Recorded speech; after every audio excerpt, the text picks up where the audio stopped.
After seeing the team take the field for practice, how do you think they look heading into the first weekends of competition? I'm pretty confident with the players that we have and the team that we have. We have a really strong bond, and over the past in the fall and in the spring, I've seen a lot of growth within a young team. So I'm pretty confident of where we stand, and it's going to come down to game time.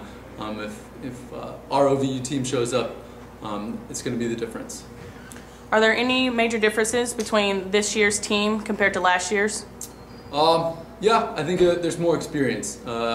As little as that goes, as far as experience, we are young, but I think the senior leadership we have and upperclassmen leadership we have are going to go a long way as far as experience.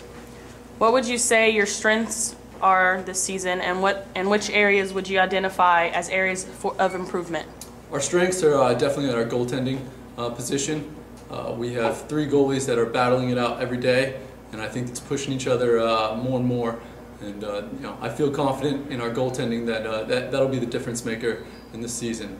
Our weakness lies again in our experience. We're still young, but that's where our weakness lies, is game time experience. So throughout the season, I think we'll grow in that area. But for the time being, I think experience is going to be kind of our Achilles heel.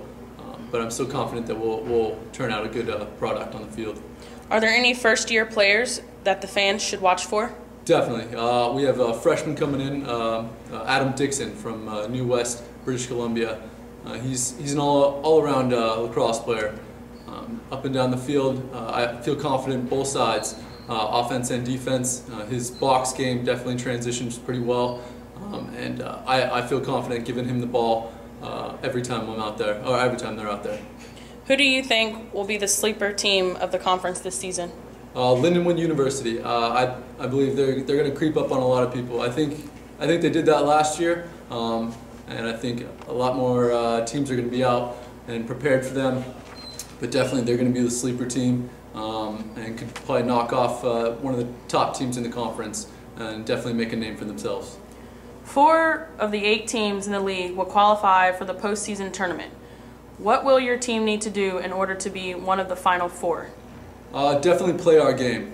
That's one of the things we always preach during practice and all throughout the season is play our game, play within our systems, and don't go outside that. Because when we get caught playing their game, we'll get in trouble. And so that's going to be our biggest thing that we push this year, is play our game, be confident, and go out there and grind it out, because we are a blue-collar team, and I think that's what we're going to make a statement for this year. Which game are you most looking forward to on this schedule this season? Walsh will be the game that I'm looking forward to, and I believe many of our players are looking forward to. They're kind of our backyard rivals, and last year we had a close game with them, and I think this year is going to be the same. And hopefully we come out on top, and this is going to be a continued tradition of just a good rivalry between us and Walsh. Any other thoughts on how the team or the ECAC conference as a whole will fare for the 2014 season? I think the ECAC is going to continue being a dominant force in Division II Lacrosse. Last year with 3 out of the 8 finalizing for the championships round. So I think that we, as a young team in the ECAC, want to meet their expectations as a conference and continue to grow, and hopefully get up into that upper echelon of the conference, of one of the most dominant conferences in Division II. Thank you.